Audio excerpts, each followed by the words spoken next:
Melalui wisuda BIPA 2021, sebanyak 32 mahasiswa dari program Bahasa Indonesia bagi penutur asing BINUS University resmi dinyatakan lulus. 32 lulusan tersebut terdiri dari 6 mahasiswa Rotterdam Business School dan 26 mahasiswa Xiangxihu College of Guangxi University for Nationalities. Acara wisuda virtual yang sukses diselenggarakan secara perdana pada 13 Agustus 2021 ini mengusung tema sastra dan kebudayaan. Tema tersebut secara meriah diwujudkan melalui penampilan tarian tradisional Merak, pembacaan puisi karya Sapardi Djoko Damono, hingga nyanyian persembahan mahasiswa.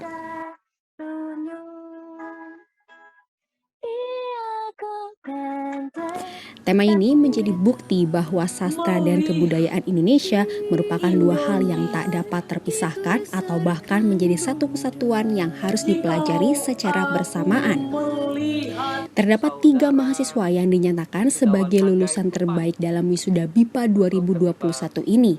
Prestasi itu sendiri dapat dicapai dengan memenuhi sejumlah kriteria seperti berikut. Penilaian mahasiswa terbaik. Yang pertama adalah unsur kognitif tentu ya. Bagaimana kecepatan mereka, kemudian bagaimana adaptasi mereka terhadap bahasa dan budaya kita. Waktu kita berikan konteks, bagaimana mereka memahami konteks itu, bagaimana mereka menggunakannya dalam ragam yang tepat, sesuai juga larasnya gitu ya, sehingga tidak terjadi miskomunikasi.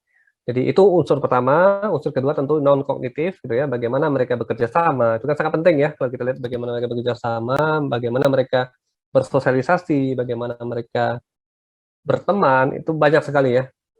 Disiplin dalam mengerjakan tugas. Nah, jadi ada beberapa hal yang fundamental juga selain kognitif tentunya ya. Jadi kita menyeimbangkan antara yang kognitif dengan non-kognitif. Dalam hal ini ya perilaku mereka gitu ya. Dan tindakan-tindakan mereka saat mereka menghadapi sebuah dinamika ya, kerja kelompok, bagaimana mereka melakukannya, bagaimana mereka mengaturnya gitu ya, dan bagaimana mereka menyampaikan ide mereka. Nah itu tentu proses ini yang kita nilai ya, tidak hanya evaluasi sumatif atau evaluasi formatif saja, tapi tentu kita perlu melihat bahwa ada sisi lain yang penting, yaitu sisi non-kognitif juga, karena ini berperanan penting. Baik, Bapak Ibu, kami ucapkan selamat kepada para lulusan diharapkan tidak hanya lulus secara akademi, melainkan juga mampu menerapkan ilmu yang didapat ke dalam konteks yang tepat. Kristianus juga berharap agar BIPA mampu membantu impian pemerintah. kepada para dosen yang telah hadir, para tamu undangan.